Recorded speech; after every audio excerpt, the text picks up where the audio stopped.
You should be host on yourself. নিজের উপরে নিজের আস্থা থাকতে হবে যে আমি যেখানেই যাব, কারণ আমি জানি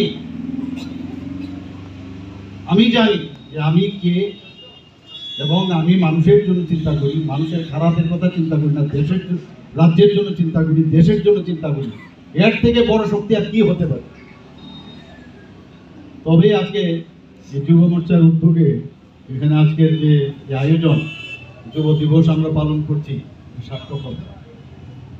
আগামী দিন মশাল এখানে যারা যুব ভাইয়েরা আছেন, বোনেরা আছেন, তাদের হাতে এই মশালকে সামনে নিয়ে এগিয়ে যেতে হবে, এবং যে পথ প্রদর্শক আমাদের স্বামী বিবেকানন্দজি যা আমাদের দিয়ে গেছেন, ওনার যে ভাবনা চিন্তা, সেটাকে সামনে রেখে আমরা সামনের দিকে এগিয়ে যাব। তবেই রাজ্যের ভালো হবে, মানুষও আমাদের কথা বলবে এবং সারা জীবন মনে রাখবে। আমি আর বিশেষ কিছু বলছি না। এখানে যারাই আজকে এখানে উপস্থিত আছেন সবাইকে আমি ধন্যবাদ দিচ্ছি।